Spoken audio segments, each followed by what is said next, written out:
Coucou tout le monde, c'est Aude et bienvenue dans cette nouvelle vidéo. Aujourd'hui, nous allons faire la page numéro 2. Je vous montre ce que j'ai commencé à faire et juste après, vous avez le tutoriel. Pour rappel, les fichiers de découpe sont en boutique, tout comme la collection qui, je rappelle, est également numérique. Vous pouvez aussi suivre le tuto et faire avec votre matériel. Quand je dis votre matériel, c'est notamment pour tout perforatrice d'angle, pour les découpes et notamment aussi pour tout ce qui est arabesque, vous faites en fonction de votre matériel. Mais vous pouvez garder les mêmes mesures et utiliser votre massicot. Vous n'êtes pas obligé de faire non plus des arabesques, vous pouvez faire quelque chose de droit. Le tutoriel est pour tout le monde. Cette page se présente comme ceci, donc vous voyez, je ne l'ai pas terminé, c'est normal. Ici, il manque aussi un livret photo et ce sera le livret photo, voire même 2 livrets photos qui va maintenir la page plus ou moins fermé. Je dis bien plus ou moins parce qu'évidemment, ce ne sont pas des aimants et ça peut bouger bien évidemment, mais une fois que c'est dans l'album, ça tient au moins lorsque l'on tourne les pages. Comme ceci. Donc ici, si on veut, on peut mettre une photo. Moi, devant, c'est vrai que j'aime, en règle générale, sur le devant, je ne mets pas trop de photos. Ici, il y aura une photo. Donc, c'est des photos 9 par 13 sur cette page. Donc, il y aura une photo ici. Si vraiment on le souhaite, on peut aussi en mettre une ici. Mais comme je vous ai dit, on verra la photo, donc je ne mettrai pas. Et j'aime bien aussi le fait que ce soit contrasté ici. Je verrai ce que je fais. Ensuite, on ouvre, on a des emplacements photos, toujours 9 par 13. Et ici, on peut mettre, si on le souhaite, une grande photo, une petite, ou même on peut mettre, vous voyez, 13 par 18. Car ici, nous avons 14,5 par 19 cm.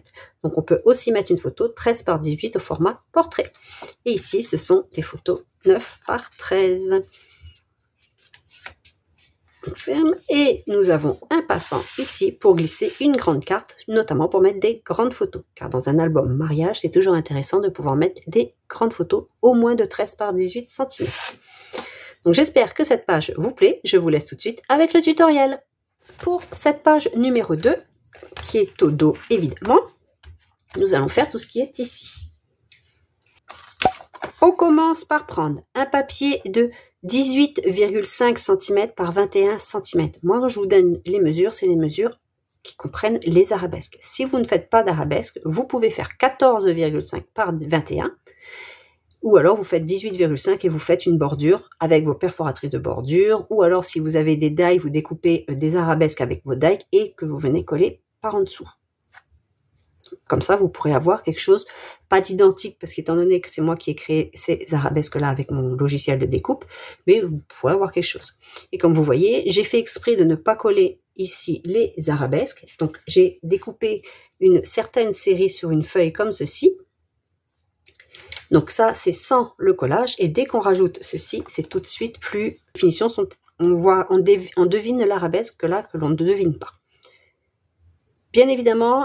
Ici, vous pouvez utiliser un cardstock contrasté, un papier pailleté, papier miroir. Moi, j'ai pris un papier miroir ici rose gold.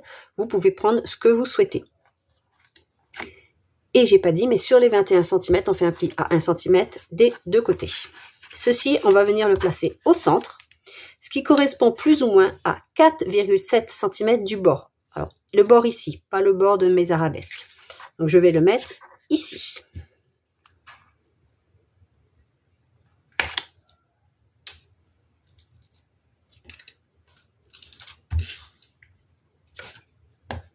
Ensuite, nous allons mettre des rabats photos latéraux. Donc, ce sont des emplacements photos pour 9 par 13 cm dans lequel on pourra encore mettre aussi un petit papier décoratif. On prend donc 2 fois 13 cm par 14,5 cm de haut. Sur les 13 cm, on fait un pli à 1 cm. On peut venir faire les angles avec une perforatrice d'angle. Je vais en mettre un ici et un ici, donc moi je décide de les mettre en quinconce. Vous pouvez les mettre face à face, un en haut, en bas, à vous de voir. Et je vais les placer au bord ici.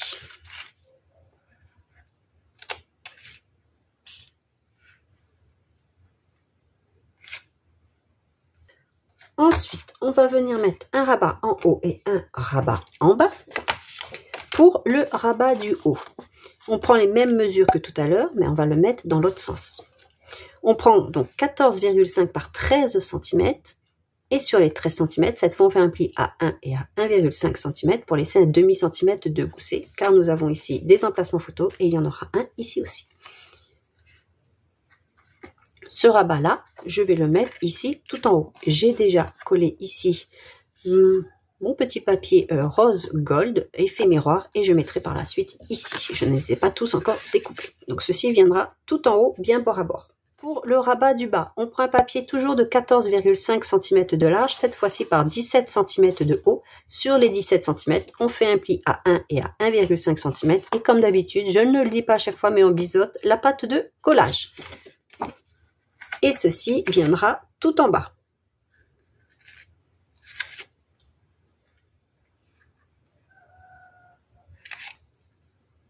Pour maintenir fermé, vous avez deux possibilités. Vous pouvez mettre un aimant ici et ici, ou dans ce sens-là. C'est comme vous le souhaitez.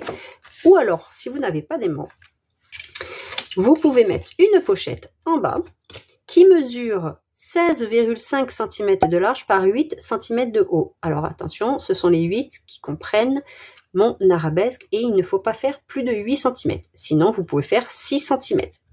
Et vous faites un pli à 1 cm de 3 côtés. Vous biseautez les pattes de collage. J'ai déjà collé ma petite arabesque ici, effet miroir. Et ceci va venir ici tout en bas. C'est pour cela que je vous dis de ne pas faire plus de 8 cm parce qu'il ne faut pas que ça chevauche ici.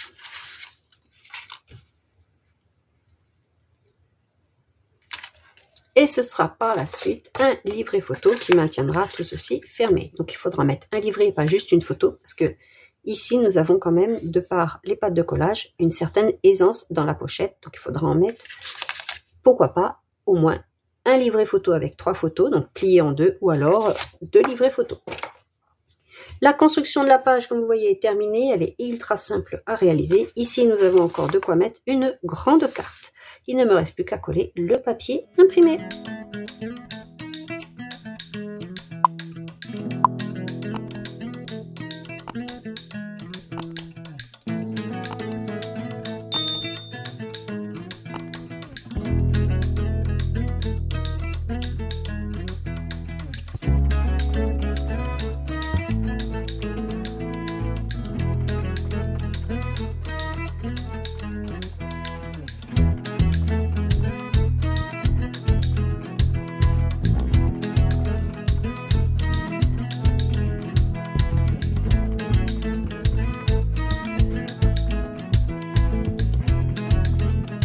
La page est terminée.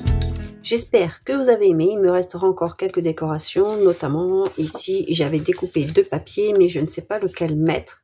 Celui-là il n'est pas chargé, il est très bien, notamment si je mets celui-ci ici aussi, et ici je mettrai plus un papier dans les tons de beige, un papier à motif dans les tons de beige, beige marronné. Comme ça quand j'ouvre j'ai du marron ici. Je pense que je vais faire ça. Donc j'espère que cette page vous a plu et on se retrouve très rapidement, en tout cas pour vous, pour la page numéro 3. Je vous dis à bientôt, scrapez bien, bye bye!